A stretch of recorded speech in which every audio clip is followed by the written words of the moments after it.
Olá, meus queridos, sejam muito bem-vindos ao canal Ministério Daniel Dantas. É muito bom recebê-los aqui, eu fico feliz de vocês estarem acompanhando o conteúdo do nosso canal. Se você ainda não é inscrito, se você é novo aqui no nosso canal, se inscreva no nosso canal, ative o sino das notificações, deixe o seu like, seu comentário, porque isso vai nos ajudar demais na divulgação dos vídeos. E hoje nós temos aqui um breve curso que eu quero passar aqui sobre a soteriologia. O que é a soteriologia? É uma conjunção de duas palavras gregas, sotérios, que significa salvação ou redenção, e a palavra logia, que na verdade era para ser lida logia, porque é uma palavra grega, e esse G tem esse som de gagegigogu, sabe? Logia significa palavra ou estudo, então no caso soteriologia significa estudo da salvação ou estudo da redenção.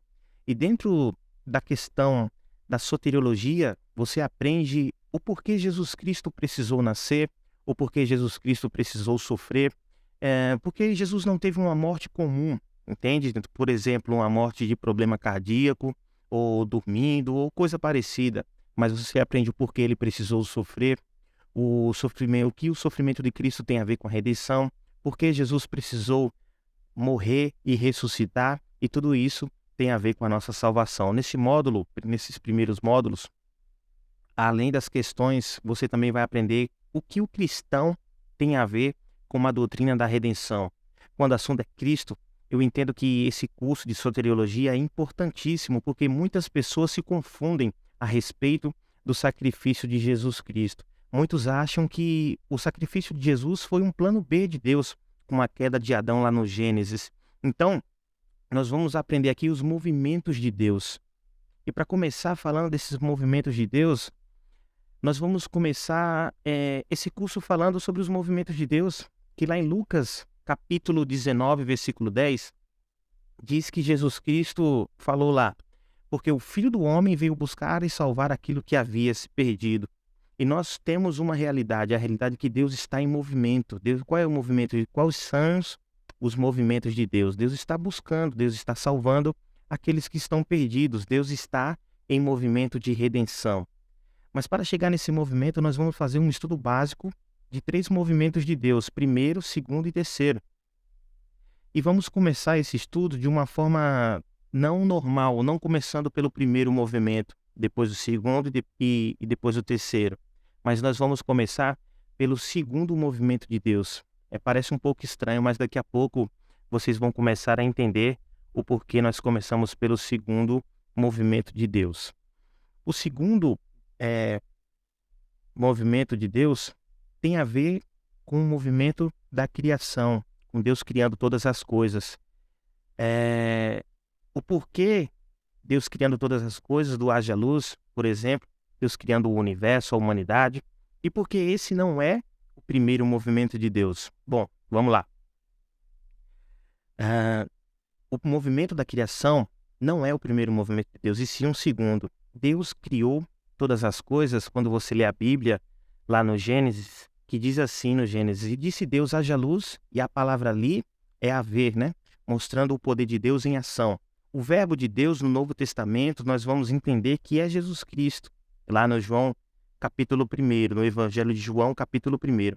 E se esses movimentos de criação fazem parte do segundo movimento de Deus, que é a criação, Deus criou o universo e as estrelas, Deus criou água, vegetal, Deus criou os animais, os seres humanos, Deus criou tudo aquilo que nós conhecemos e ainda o que não conhecemos. E ainda estamos descobrindo, e mesmo com toda a tecnologia que nós temos nos dias de hoje, o homem segue descobrindo coisas que Deus criou até agora. Perceba que você leu nos 6 dias criativos, lá no Gênesis capítulo 1, ali estão os 6 dias da criação. Você vai perceber que quando Deus termina os dias criativos, por exemplo, no capítulo 1, versículo 12, a Bíblia diz que Deus viu que aquilo era bom. No versículo 18, 21, 25, sempre quando termina os dias criativos, a Bíblia diz que Deus viu que era bom. Eu quero chamar a sua atenção para um fato. Bom, a palavra bom, é maior ou menor que ótimo?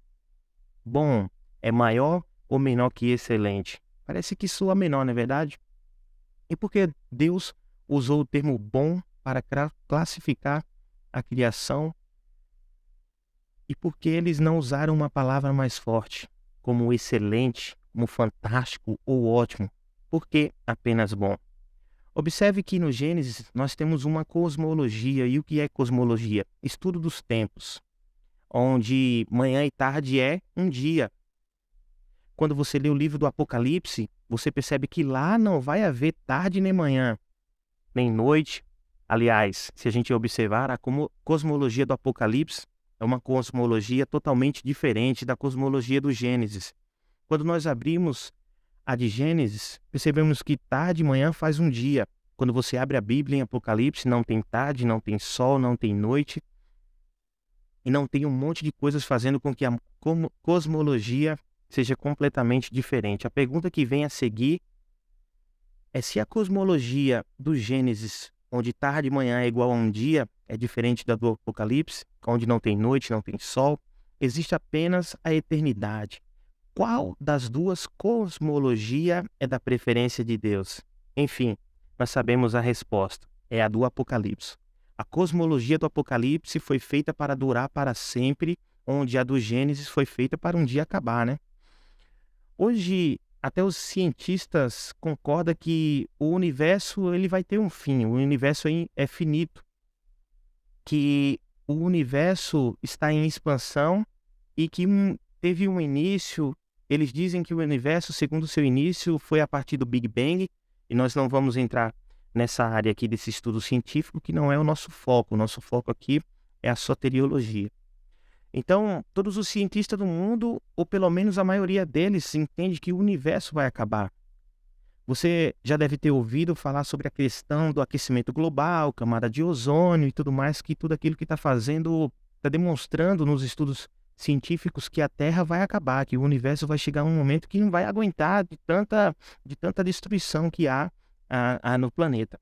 Bom, além do cientista, a Bíblia é o único livro antigo que fala a respeito da finitude do universo, do final do universo. Você pega, por exemplo, a segunda epístola do apóstolo Pedro, no capítulo 3, no versículo 10, que diz assim: O dia do Senhor, porém, virá como um ladrão. Os céus passarão com grande estrondo, e os elementos ardendo se desfarão, e a terra e as suas obras que nela há serão descobertas.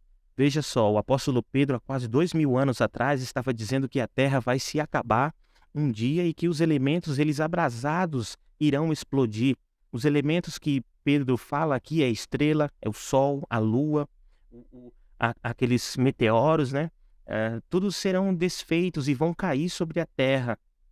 Hoje, os cientistas afirmam, concordam com essa afirmação de Pedro, onde o planeta está acabando com os fenômenos naturais. Nós temos no Apocalipse, temos a eternidade junto com Deus para aqueles que são salvos, ou o lago de fogo para os perdidos. A cosmologia do Gênesis é diferente da cosmologia do Apocalipse. Então veja bem, qual o significado do bom nos 6 dias criativos para Deus? O bom ali significa bom para a finalidade para a qual foi feito. E para que essa cosmologia foi feita porque Deus criar um mundo para acabar, porque Deus criaria o espaço contínuo de espaço-tempo com data para acabar. Porque Pedro diz que os elementos ardendo se desfarão, porque a Bíblia diz que tanto terra e céu que conhecemos, o planeta, o universo, um dia irá explodir, um dia irá acabar. A ideia é que Deus fez o universo, o continente, o espaço-tempo preparado para os nossos movimentos. Deus fez o universo para um dia acabar porque estava preocupado com os nossos movimentos. E a pergunta que fica aí é: quais são os nossos movimentos? Quais são os nossos movimentos, as maneiras que nós se movemos? E veja bem, os nossos movimentos é a queda, é o pecado. O nosso movimento é o pecado. Antes que Deus dissesse haja luz, ele já sabia que o homem ia pecar. Deus, na sua onisciência, que é um atributo de Deus, onisciência, conhecer todas as coisas antes delas acontecerem, ele já sabia que Adão ia escolher o pecado, e não apenas Adão, tanto certamente como eu e você escolheríamos o pecado. Por causa dessa verdade, por causa dessa realidade, Deus preparou todo o universo, Deus preparou toda a biologia, Deus preparou toda a cosmologia que vai acabar porque Deus estava pensando em nossos movimentos, que são movimentos de pecado. Isso nos leva ao primeiro dia ao primeiro movimento de Deus, que é o primeiro movimento de Deus não é a criação. Sabe qual é o primeiro movimento de Deus? Nós vamos entrar nele agora. O primeiro movimento de Deus é a redenção, é a salvação, é o planejamento. Esse é o primeiro movimento de Deus. Nós aprendemos que Deus está em movimento. Falamos sobre 3 movimentos de Deus e começamos pelo segundo movimento, que é o chamado o movimento da criação. E por que começamos pelo número 2? Nessa aula, aqui, nesse segundo movimento, você vai aprender o que tem a ver com a criação. Deus criou um planeta finito. Deus criou o planeta que vai acabar. A cosmologia do Gênesis é diferente da cosmologia do Apocalipse. O primeiro movimento de Deus tem a ver com a redenção, tem a ver com a salvação. Veja bem, 1 de Pedro, capítulo 1, 17, 18 e 20. Diz assim: sabendo que não foi com coisas perecíveis como prata ou ouro que foste resgatados da vossa vã maneira de viver, a qual por tradição recebeste dos vossos pais, mas com o precioso sangue de Cristo, como de um cordeiro sem defeito e sem mancha, o qual, na verdade, conhecido ainda antes da fundação do mundo, mas manifesto nesses últimos tempos por amor de vós. Esse trecho das Escrituras Sagradas nos mostra que Deus, antes de criar, ele decidiu salvar. O Cordeiro de Deus, ele foi morto antes da fundação do mundo. Por isso, antes que Deus dissesse haja luz, ele resolveu planejar a salvação. A salvação foi planejada e executada ainda antes do haja luz. Por isso, a criação não é o primeiro movimento de Deus, mas o segundo. Por isso, antes de Deus disser haja luz, ele disse haja cruz. A cruz é anterior à nossa existência. A cruz é anterior à existência do universo, da criação de Deus. E Pedro deixa isso muito claro. É por isso que lá no Evangelho de João, capítulo 1, versículo 29, a Bíblia diz que Jesus é o Cordeiro de Deus que tira o pecado do mundo. E vamos imaginar, para a gente compreender um pouco, uma parábola, uma pequena parábola. Imagina que antes da criação, o Pai, o Filho e o Espírito estivessem conversando a respeito da criação. O Pai apresenta ali o plano da criação. Então vamos fazer homens, façamos o homem à nossa imagem e à nossa semelhança, e ele vai dominar sobre o mundo e o universo que nós vamos criar. E aí ele, sendo onisciente, por exemplo, o Espírito Santo pergunta para o Pai: peraí, nós vamos fazer a nossa imagem, a nossa semelhança? E o Pai responde: sim, eles serão criados, feitos à nossa imagem e semelhança. E aí o Filho diz: mas se eles serão feitos à nossa imagem e à nossa semelhança, eles serão livres. E o Pai responde: sim, nós somos seres livres. E eles serão feitos à nossa imagem e semelhança e também serão livres. E aí o Espírito Santo fala: se eles serão livres, a liberdade que nós vamos dar a eles pode se voltar contra eles e eles vão cair, eles vão pecar, eles vão escolher fazer o que é errado. E aí o Pai diz: é verdade, se eles serão criados como seres livres, a liberdade pode voltar-se contra eles. Eles escolheram porque eles vão escolher pecar, eles vão escolher o mal, eles vão escolher falhar.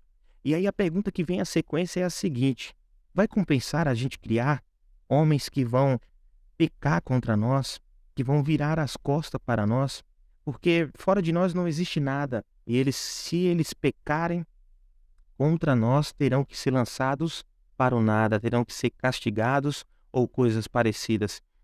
E aí o Pai responde o seguinte: bom, é verdade.